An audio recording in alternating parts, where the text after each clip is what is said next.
নাউজুবিল্লাহ নাউজুবিল্লাহ, এইসব কি কইতাছো তুমি? আমরা তো শুনছি তোমার ভাগের সয় সম্পত্তি তোমার ভাইয়ের কাছে বেচে দিয়া টাকা পয়সা নিয়ে নিরুদ্দেশ হয়েছিল। আরে মিথ্যা কথা, ডাহা মিথ্যা কথা।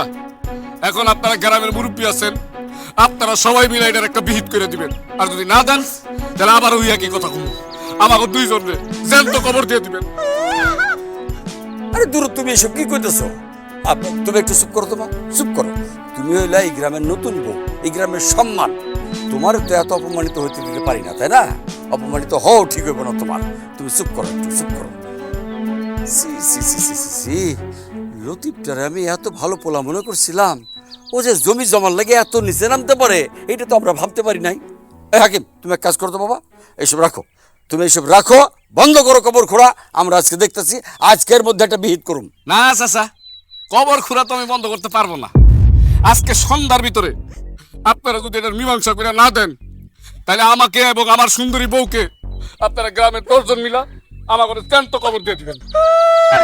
হেউ করো না তো, কইলাম না দেখতেছি।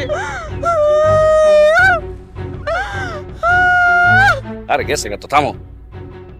তুমি তো অনেক ফাইন টানতে পারো। আর এই যে চোখের পানি কেমনে বের করলা?